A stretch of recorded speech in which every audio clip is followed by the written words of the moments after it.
नमस्कार,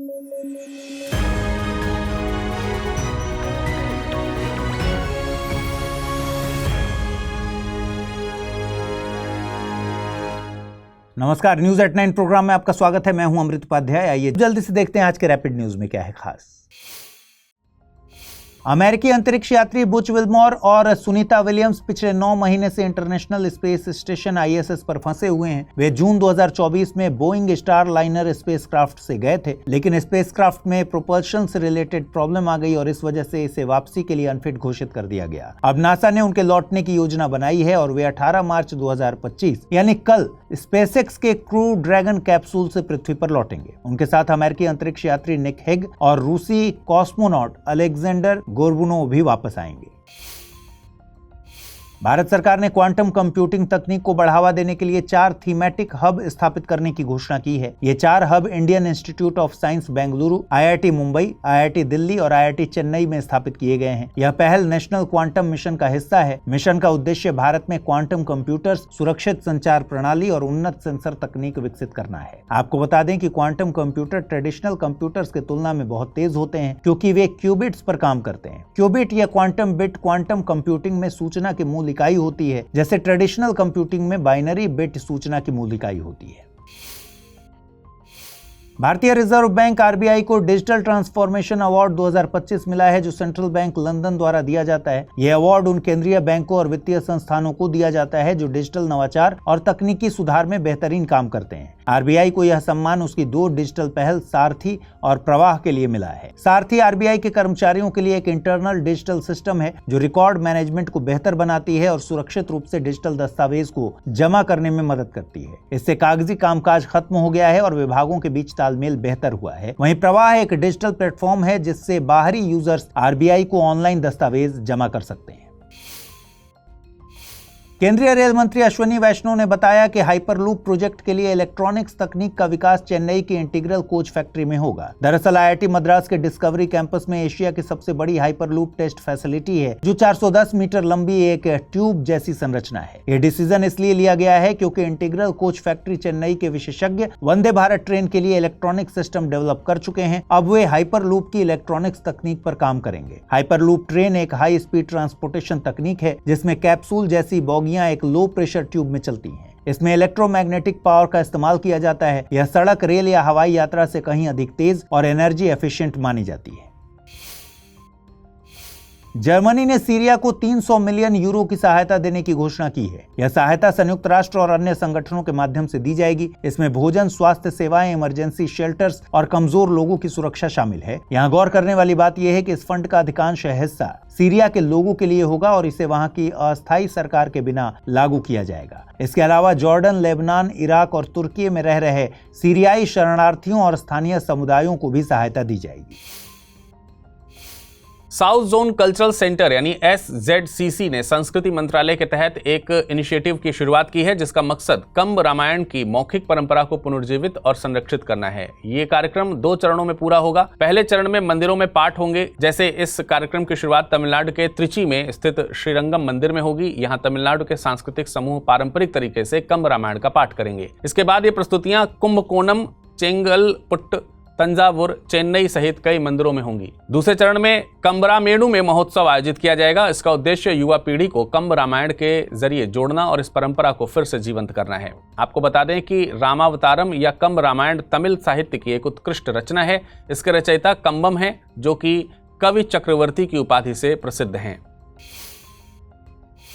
साल 2024 में रैनसमवेयर हमले तेजी से बढ़े और भारत में 50% से ज्यादा फिशिंग गतिविधियां दर्ज की गईं। ग्लोबल लेवल पर देखें तो अमेरिका में सबसे ज्यादा रैनसमवेयर अटैक हुए, वहीं भारत रैनसमवेयर अटैक के मामले में 5वें स्थान पर रहा है। साल 2024 में दुनिया भर में कुल 5414 हमले हुए, जो 2023 की तुलना में 11% ज्यादा हैं।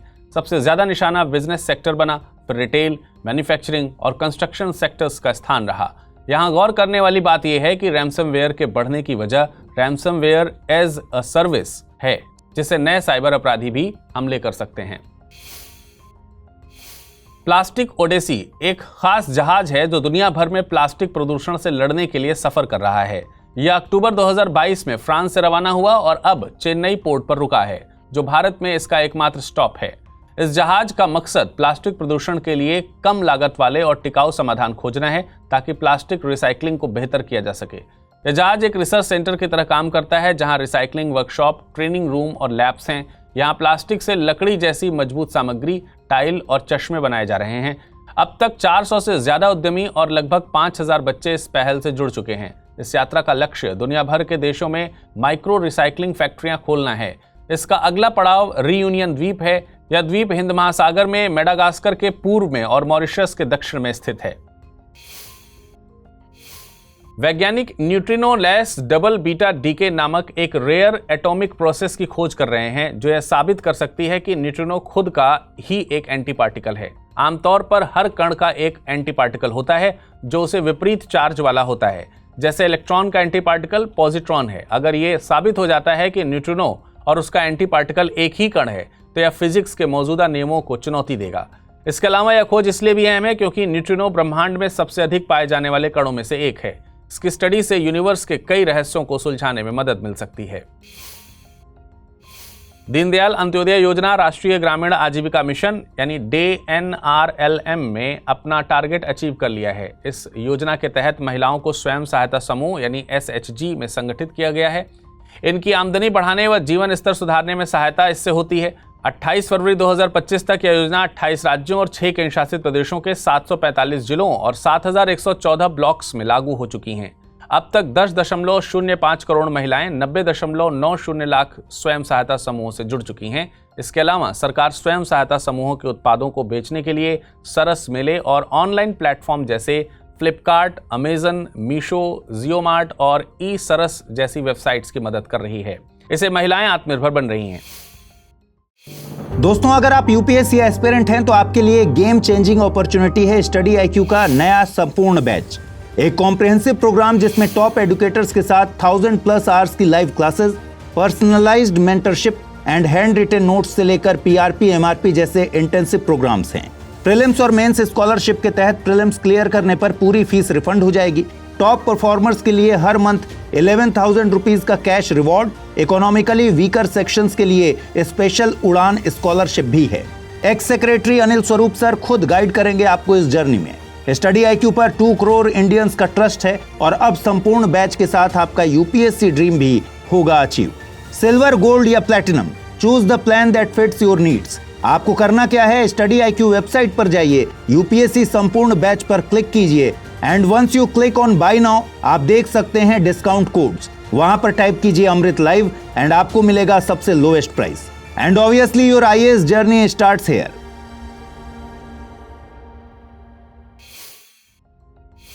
मणिपुर में हिंसा के बाद हमार और जोमी जनजातियों के नेताओं ने शांति बनाए रखने के लिए एक साथ काम करने का फैसला किया है। हमार जनजाति चिन कुकी मिजो समूह का हिस्सा है। ये समूह मणिपुर, मिजोरम, असम और आसपास के इलाकों में रहते हैं। हमार जनजाति के लोग हमार भाषा बोलते हैं और वे सिखपुई रुओई त्योहार मनाते हैं जो कि फसल की कटाई के बाद नृत्य और संगीत का एक सामुदायिक उत्सव है। वहीं जोमी जनजाति जो समूह का हिस्सा है जिसमें मिजो और कुकी जनजातियां भी शामिल हैं। यह जनजाति मणिपुर, मिजोरम, नागालैंड के क्षेत्रों में रहती है और इस जनजाति के लोग चापचार कुट त्योहार मनाते हैं।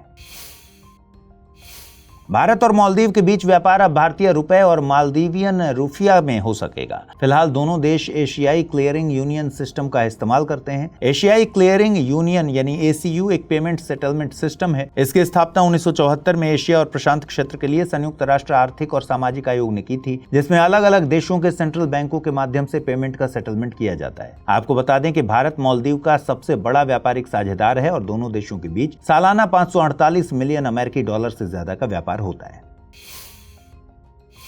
इंदौर पर्यावरण संरक्षण की दिशा में एक बड़ा कदम उठा रहा है। यह भारत का पहला शहर होगा जो पब्लिक प्राइवेट पार्टनरशिप यानी PPP मॉडल पर आधारित ग्रीन वेस्ट प्रोसेसिंग प्लांट शुरू करेगा। यह प्लांट स्वच्छ भारत मिशन शहरी के तहत बनाया जा रहा है। इसका मकसद हरे कचरे को उपयोगी और पर्यावरण के अनुकूल उत्पादों में बदलना है। इसमें लकड़ी, टहनियां, पत्ते और फूल रिसाइकिल किए जाएंगे जो कोयले का एक पर्यावरण अनुकूल विकल्प होगा। ये पहल कचरा प्रबंधन सुधारने, प्रदूषण घटाने और एयर क्वालिटी इंडेक्स को बेटर बनाने में मदद करेगी।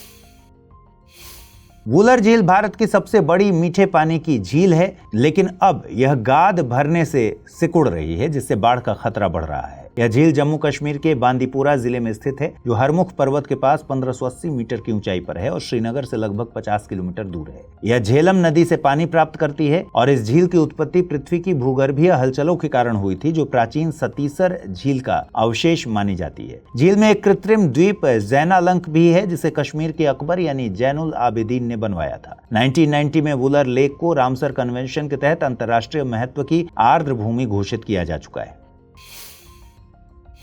न्यूजीलैंड के प्रधानमंत्री क्रिस्टोफर लक्सन भारत की आधिकारिक यात्रा पर हैं और इस दौरान उन्होंने IIT दिल्ली का दौरा किया। इस मौके पर भारतीय विद्यार्थियों को न्यूजीलैंड एक्सीलेंस अवार्ड 2025 के तहत 60,000 न्यूजीलैंड डॉलर की छात्रवृत्ति देने की घोषणा की गई। साथ ही IIT दिल्ली के 30 छात्रों के लिए वर्चुअल इंटर्नशिप प्रोग्राम भी शुरू किया गया, जिससे वे न्यूजीलैंड की कंपनीज में ऑनलाइन इंटर्नशिप कर सकेंगे। इसके अलावा आर्टिफिशियल इंटेलिजेंस, सतत विकास, आपदा प्रबंधन और इंजीनियरिंग में भी ज्वाइंट रिसर्च करने पर सहमति बनी। आपको बता दें कि यूनिवर्सिटी ऑफ कैंटरबरी और IIT दिल्ली जलवायु परिवर्तन के समाधान खोजने के लिए भूस्थानिक डेटा का उपयोग कर रहे हैं।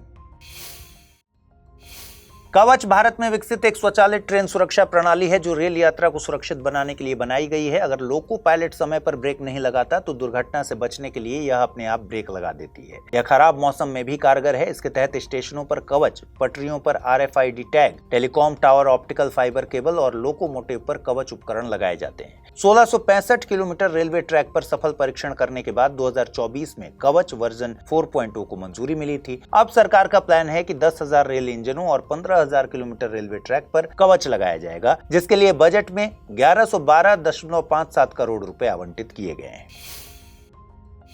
भारत और जर्मनी के बीच कृषि क्षेत्र में सहयोग पर 8वीं ज्वाइंट वर्किंग ग्रुप मीटिंग नई दिल्ली में आयोजित हुई। इसमें डिजिटल कृषि, बीज उत्पादन, मशीनरी, बागवानी, पशुपालन और मत्स्य पालन जैसे विषयों पर चर्चा हुई। इसके अलावा इस दौरान भारत के डिजिटल एग्रीकल्चर मिशन, लखपति दीदी कार्यक्रम, कृषि सखी, प्राकृतिक खेती, ई-नाम और फसल बीमा जैसी योजनाओं के बारे में भी बताया गया। बैठक के अंत में भारत और जर्मनी के बीच कई क्षेत्रों में सहयोग पर सहमति बनी, जैसे कि आर्टिफिशियल इंटेलिजेंस, कृषि के डिजिटलीकरण, पशुपालन और खाद्य सुरक्षा इत्यादि। दोनों देशों का मकसद खाद्य सुरक्षा को ध्यान में रखते हुए कृषि क्षेत्र में सस्टेनेबल सॉल्यूशंस खोजना है।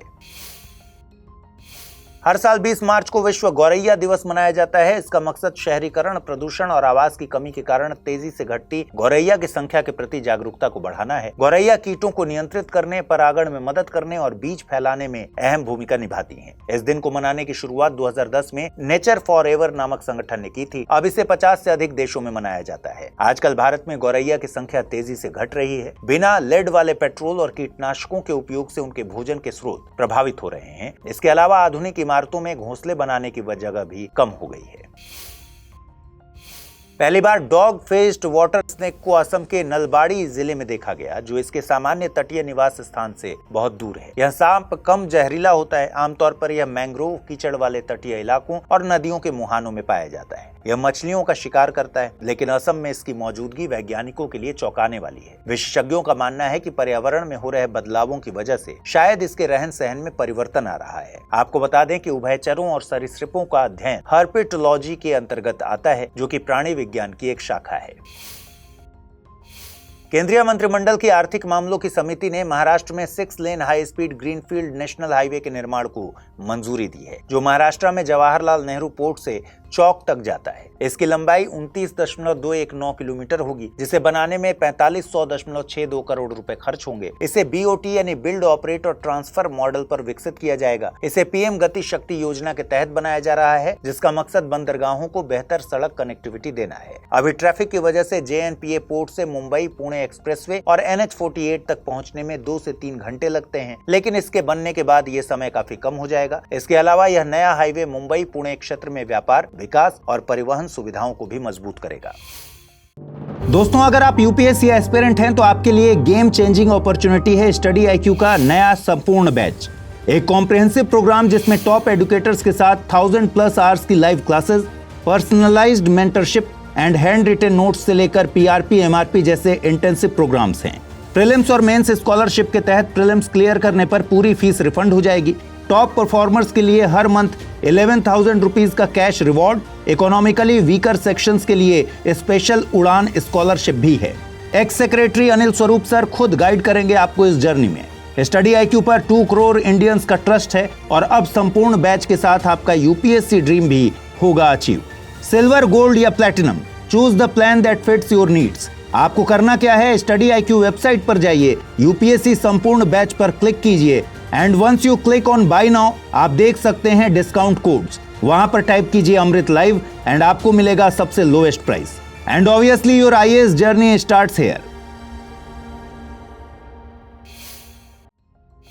आसियान के रक्षा मंत्रियों की 14वीं बैठक का नई दिल्ली में समापन हुआ। बैठक में आतंकवाद से निपटने के तरीकों पर चर्चा हुई, जिसमें आसियान देशों के साथ साथ अमेरिका, चीन, रूस, ऑस्ट्रेलिया, जापान, दक्षिण कोरिया के प्रतिनिधि शामिल हुए। इस दौरान भारत और मलेशिया 2027 तक के लिए नए सह अध्यक्ष चुने गए। इससे पहले ये सह अध्यक्षता म्यांमार और रूस के पास थी। इसके अलावा आतंकवाद से निपटने के लिए 2026 में मलेशिया में टेबल टॉप अभ्यास करने और 2027 में भारत में फील्ड प्रशिक्षण अभ्यास करने पर सहमति बनी।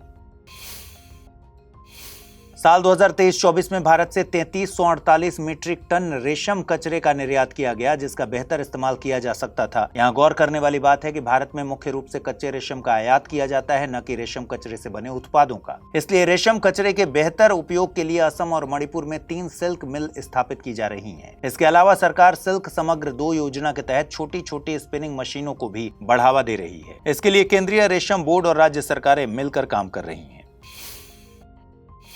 लोकसभा में GI टैग वाले हैंडलूम प्रोडक्ट्स को लेकर सरकार से प्रश्न पूछा गया, जिसके जवाब में बताया गया कि वस्त्र मंत्रालय पूरे भारत में हथकरघा और हस्तशिल्प उत्पादों के लिए भौगोलिक संकेतक यानी GI पंजीकरण को बढ़ावा देता है। यह काम राष्ट्रीय हथकरघा विकास कार्यक्रम और राष्ट्रीय हस्तशिल्प विकास कार्यक्रम के तहत किया जाता है। अब तक कुल 658 उत्पादों को GI टैग के लिए पंजीकृत किया गया है, जिनमें से 214 हस्तशिल्प और 104 हथकरघा उत्पादों को अंतिम रूप से GI टैग मिल चुका है। इसके अलावा हाल ही में घरेलू और अंतर्राष्ट्रीय स्तर पर GI हथकरघा उत्पादों को बढ़ावा देने के लिए GI एंड बियॉन्ड विरासत से विकास तक शिखर सम्मेलन का आयोजन भी किया गया। इसमें इन उत्पादों की ऐतिहासिक और सांस्कृतिक खासियत को दिखाया गया, जिससे कारीगरों को खरीदारों से जुड़ने और बाजार की जानकारी पाने का मौका मिला।